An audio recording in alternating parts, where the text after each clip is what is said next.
এই শীতে হরেক রকম পিঠে পায়েস খেয়ে আর মিষ্টি খেতে ইচ্ছা করছে না?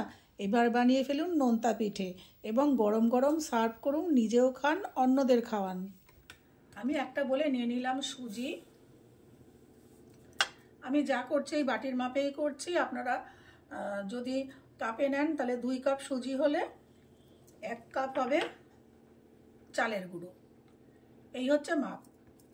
বা 200 গ্রাম যদি সুজি নেন তাহলে 100 গ্রাম হবে চালের গুঁড়ো। এবার এইটাকে কি করব, অল্প একটু লবণ দেব, সামান্য একটু লবণ দেব, আর উষ্ণ গরম জল দিয়ে এটাকে একটা ডো মেখে রেখে দেবো 1 ঘন্টা রেস্টে। অল্প অল্প করে জল দেব, জল দিয়ে মাখবো, বেশি জল একবারে দেব না, আর বেশি নরম ডো করব না।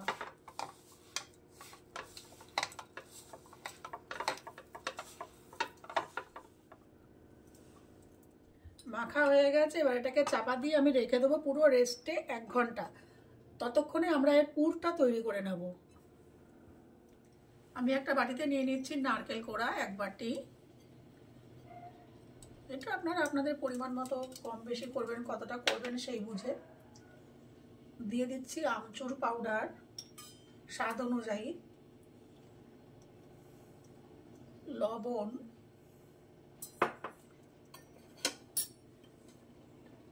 দিচ্ছি পেঁয়াজ কুচি, দেব আদা কুচি, কাঁচা লঙ্কা কুচি, চিনে বাদাম একটু থেতো করে নিয়েছি, দিয়ে দিচ্ছি চিনে বাদাম,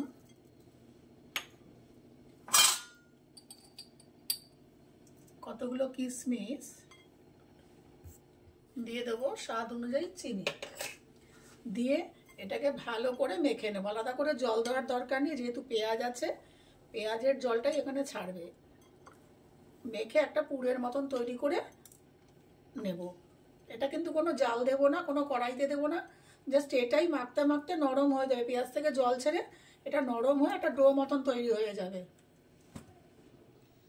নারকেলটা সমস্ত কিছু মেখে রেখে দিয়েছিলাম, জল দেয়নি।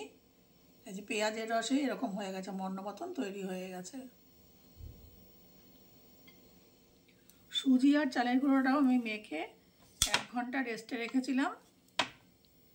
এবার এগুলোর থেকে কি করব, আর একটু ঠেসে নিয়ে আমি এখান থেকে ছোট ছোট লেচি কেটে নেব। অল্প অল্প করে এরকম ছোট ছোট করে লেচি কেটে নেব। এটা পেঁয়াজ।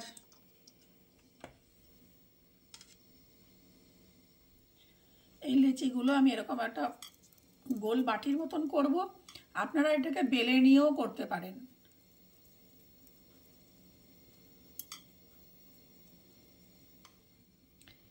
এবার এর মধ্যে আমি এই নারকেলের পুরটা দিয়ে দেবো।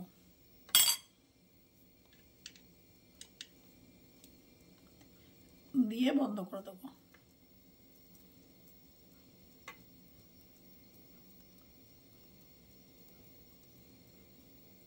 এইভাবেও করে নিতে পারেন, বা এরকম মুড়েও দিয়ে দিতে পারেন, যেভাবে খুশি। আকারটা আপনারা যেভাবে খুশি দেবেন।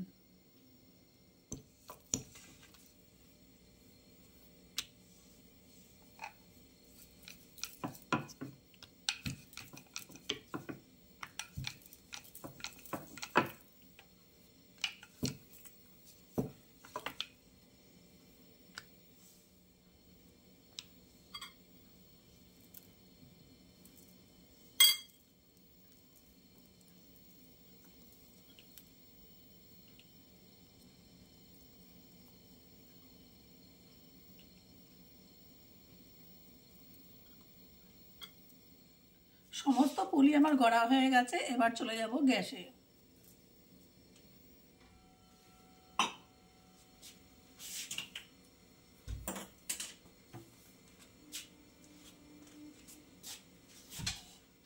আমি এখানে রিফাইন্ড অয়েল গরম করে নিয়েছি, দিয়ে দেবো গড়ে রাখা এই পুলিগুলো। বেশি একসাথে দেবো না, ছোট কড়াই তো, সেই জন্য 3-4টে করে ভাজছি। আপনাদের বড় কড়াই হলে একটু বেশি করে নিয়েও একসাথে ভাজতে পারেন। হালকা আছে এটাকে ভাজতে হবে।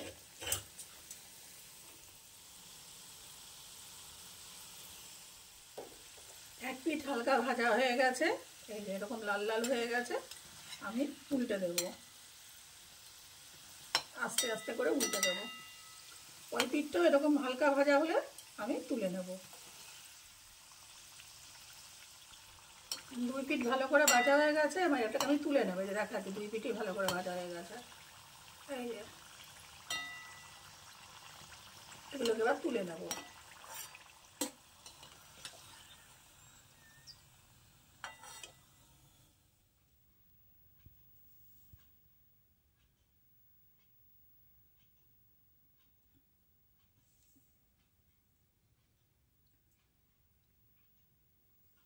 তৈরি আমার ঝাল পিঠে। এটা আপনারা সসের সাথেও খেতে পারেন, পুদিনা পাতার চাটনি দিয়েও খেতে পারেন, শুধুও খেতে পারেন। যে কোনোভাবে এটা খুব ভালো লাগবে খেতে।